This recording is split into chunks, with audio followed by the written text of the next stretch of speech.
In late 2007, the Iraq War is winding down. President Bush has declared victory, and rebuilding operations are in effect. Sergeant Matthews and his spotter Sergeant Isaac are sent to a pipeline construction in the middle of the Iraqi desert. All the Americans working at the site have been killed, so now it is their mission to find the culprit before they send new builders. The soldiers hide behind a bunch of bushes and stones to watch the location under the melting sun, and 20 hours pass without anything happening. Matthew begins growing impatient and starts to think there are no Iraqi soldiers left, and considering the scattered bodies, the site must have been attacked by a team that left after completing their mission. Isaac points out there are no signs indicating a big group moving around here, and points out that because all the workers were killed by headshots, this could have been done by the legendary professional Iraqi sniper known as Juba. However, Matthews thinks it is impossible for anyone to kill this number of people in less than 30 seconds. Eventually, Matthews finally gets tired of waiting and goes down to take a closer look at the location after asking Isaac to cover for him.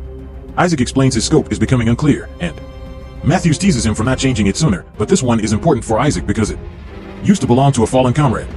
Then Matthews goes from body to body looking for clues and begins believing Isaac's theory when he confirms everyone died from precise headshots. He goes to the middle of the site to figure out the possible direction of the shots while Isaac begs him to retreat, but suddenly a shot is heard, and Matthews falls to the ground, suffering great pain in his abdomen. Desperate to help his friend, Isaac runs down in a zigzag path to avoid any incoming bullets, but when he is about to reach Matthews, he gets shot in the leg. Isaac has no choice but to leave Matthews behind and run to hide behind a broken wall. Suffering but still alive, Matthews contacts Isaac and tells them to call the base and ask for backup. First though, Isaac notices his leg wound is quite awful, so he proceeds to tie a belt around it to stop the bleeding. Then he grabs his radio bag and tries to contact the base, only to discover he has no signal because the sniper had shot the antenna. Suddenly, Matthews contacts him again and asks him to spot the sniper so that he can aim at him, ignoring Isaac when he warns him that the sniper will notice any movement and shoot him again. Isaac starts working on making a hole in the wall with his knife to insert the scope, only to get his hand hurt by some falling rocks. Matthews then proceeds to attempt to reach for his rifle, only to pass out because of blood loss. Not wanting to end like his friend, Isaac uses a blade to remove the bullet from his leg, which is an extremely painful process. Then he bandages the wound before passing out as well. Sometime later, Isaac wakes up when he hears a strange noise coming from his earpiece. It turns out to be an officer from the base, and Isaac immediately begins reporting the situation and begging for medical supplies. However, he begins to get suspicious when the officer asks him lots of weird questions, and most importantly, he requests him to either tell them his exact position or stand up and fire in the air, claiming it is for the helicopters to drop the supplies accurately. Isaac points out this is against protocol and will put him in danger, and when he begins paying more attention to the man's words, he realizes his accent is not American. This is Juba the sniper, who has hacked into the radio frequencies to try to set a trap. Isaac does not fall for it and calls him out, but instead of hanging up, Juba begins asking him questions, claiming he wants to know Isaac better. Isaac tries the radio again, but it is still not working.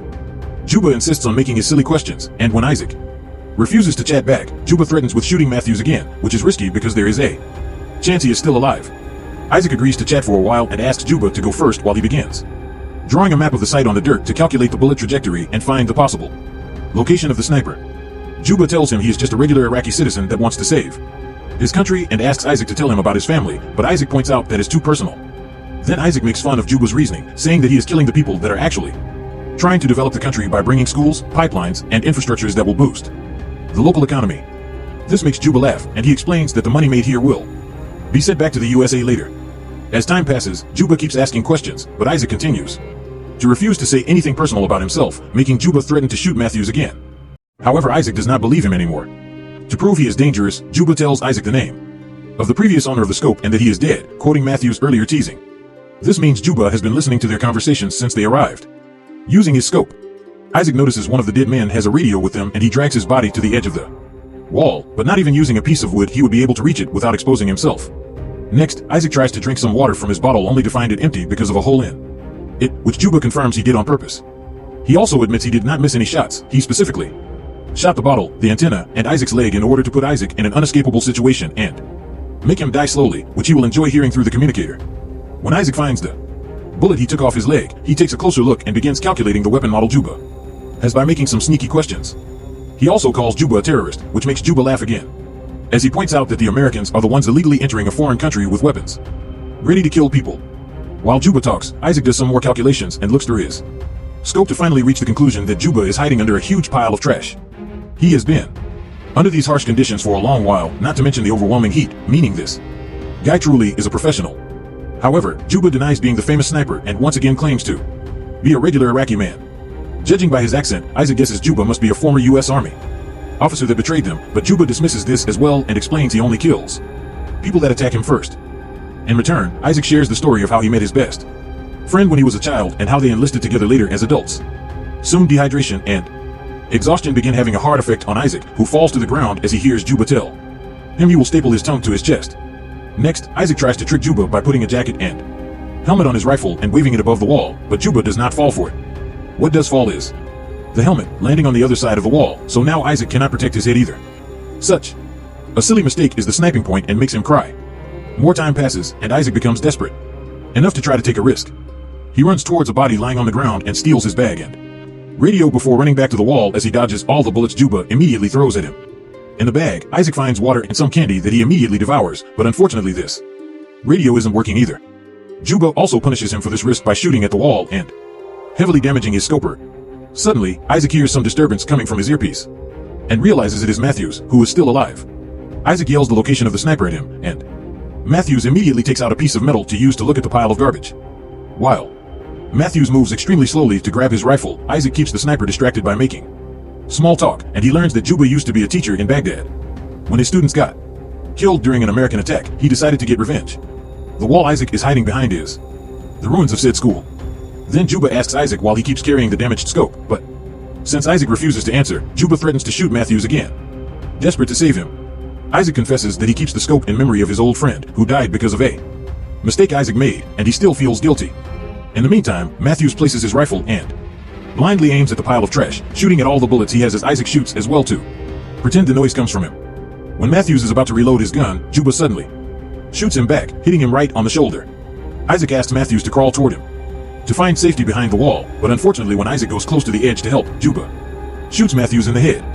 Isaac has to watch him die and finally snaps right into a breakdown, saying he wants to go home. Juba informs Isaac that if he really wants to leave then he will not shoot him, but Isaac is skeptical. Later, Juba asks Isaac why he is still there despite the war being already over.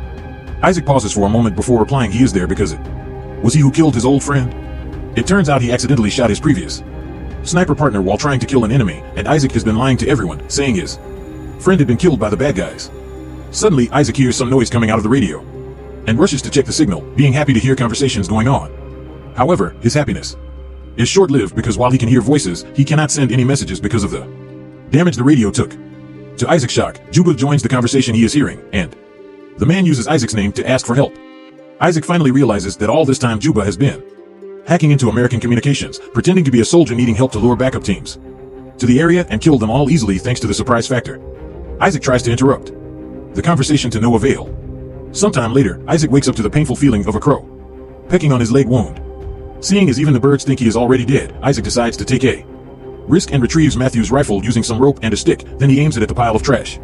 At that moment, helicopters arrive at the area and reveal Isaac's location without knowing this is a trap. Wanting to save the incoming soldiers, Isaac pushes the wall to make it crumble, creating a curtain of dust that makes it hard for Juba to get Isaac's location. Isaac begins shooting at the pile of trash without knowing if he has hit his target or not.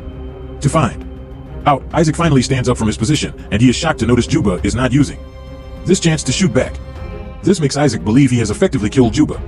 Soon the helicopters arrive and quickly carry Isaac away on a stretcher, immediately giving him medical attention.